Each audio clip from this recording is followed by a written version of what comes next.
Hi, I am Cardinal Dr. Elizabeth Samantha Rothschild Judge. I am making this public announcement with regard to my stay at a public homeless shelter in the federal estate of Washington, District of Columbia. When I arrived in DC in 2023, it was subsequent to a series of misfortunate events.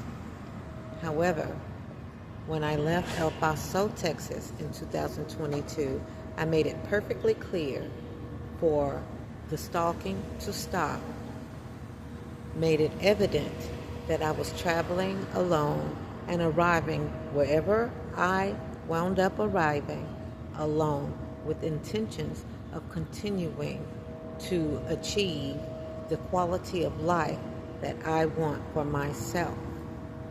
However, upon arriving in DC a little while later, a lot of people migrated from the places I had been. People migrated here from Shreveport, Louisiana, from Austin, Texas, from El Paso, Texas, from Denver, Colorado. None of the people that arrived here came with me.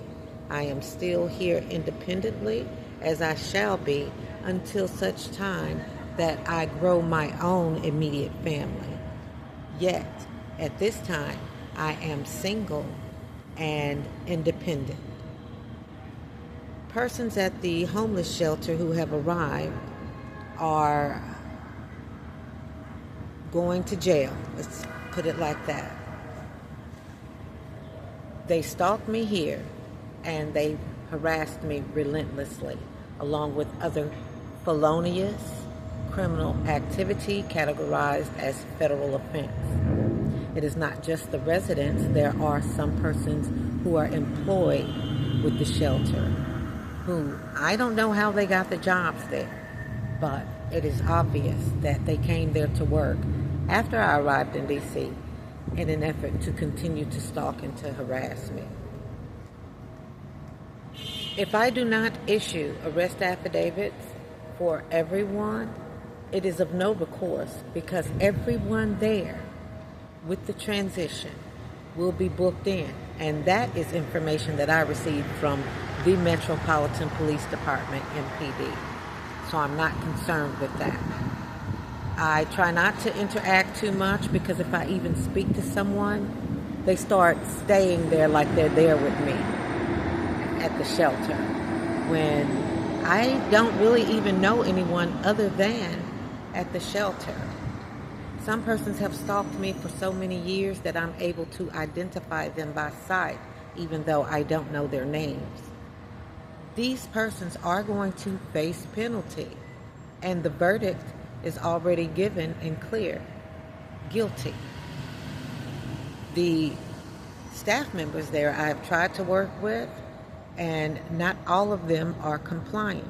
The ones that are not compliant are going to face penalty, just like any resident that came here stalking me.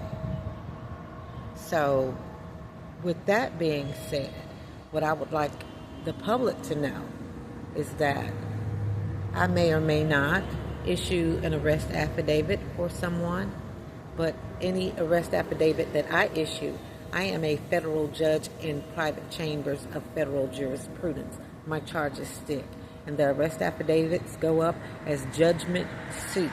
In other words, when they're booked in guilty.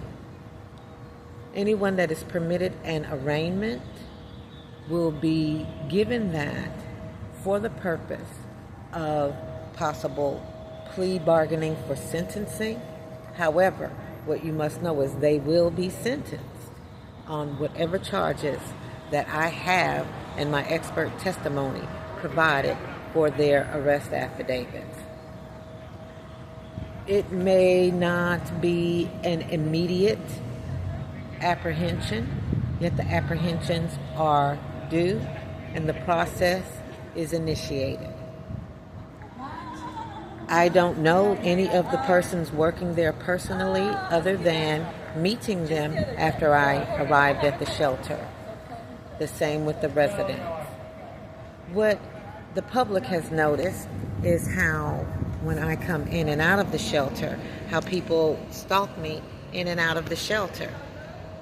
They're using the surveillance and persons placed around me for the purpose of keeping tabs on me to understand when I'm getting up in the morning, when I'm getting up in the middle of the night, when I'm coming in and out of the shelter, when I'm going in and out of the restroom or the dining area. Since I know this and am aware of this, then I do not let it affect me any further than knowing that they are going to be arrested, and many of them are still there because they can't leave. Some of them already know their court dates and have been addressed directly by MPD and by the U.S. District Courts, the U.S. District Court and the Superior Courts. Inasmuch I am at the shelter playing a waiting game, I would say. But in the meantime, I have work. I am a corporate executive. I am a pastor. I am a founder of multiple organizations. And this is what my personal being is. I did not ask for anyone to come here with me. I've not invited anyone, nor am I interested in meeting anyone.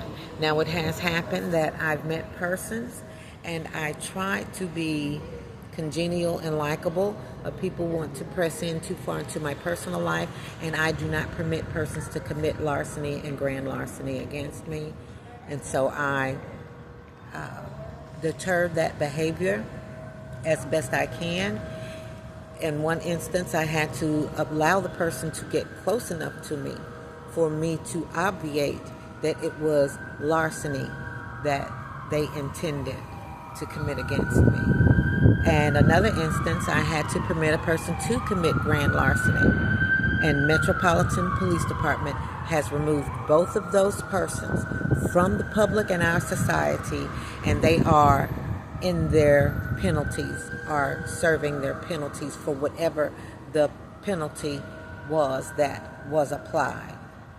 And in the meantime, I continue to work. I'm in the middle of $33.1 billion in commercial real property acquisitions. I'm in the middle of 2 acquisitions and mergers of large national nonprofit organizations. And I have my work cut out for me already as it is.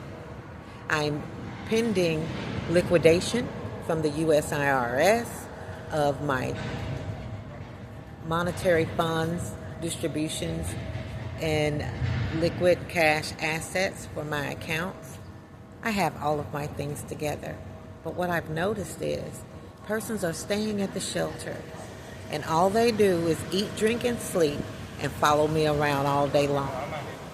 Perhaps they want to feel important. However, I will not be crimed against for someone else's significance. And so, here we are. I have every intention on following through with any judgment suits that I press by arrest affidavit. And there are no leniencies. I've been here 3 years.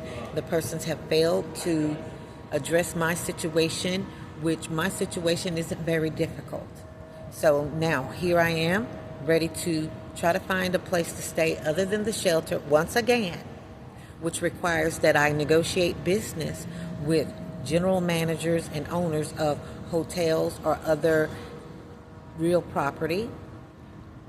In the meantime, while I'm waiting for the recovery of both my residence, which was embezzled, and my church, which has been extorted. I have the money and the means. Besides that, I have a substantial collateral-based tax credit. Well, it's more than collateral-based. It's the tax credit anyway, but I have the collateral to back it. And so anyone that wants to do business, I can do that, and I have the funds to cover whatever I need to do. With persons interrupting my business operations, well, it just takes a little longer, but we'll get there. And I just wanted to inform the public of this. You all have a great day.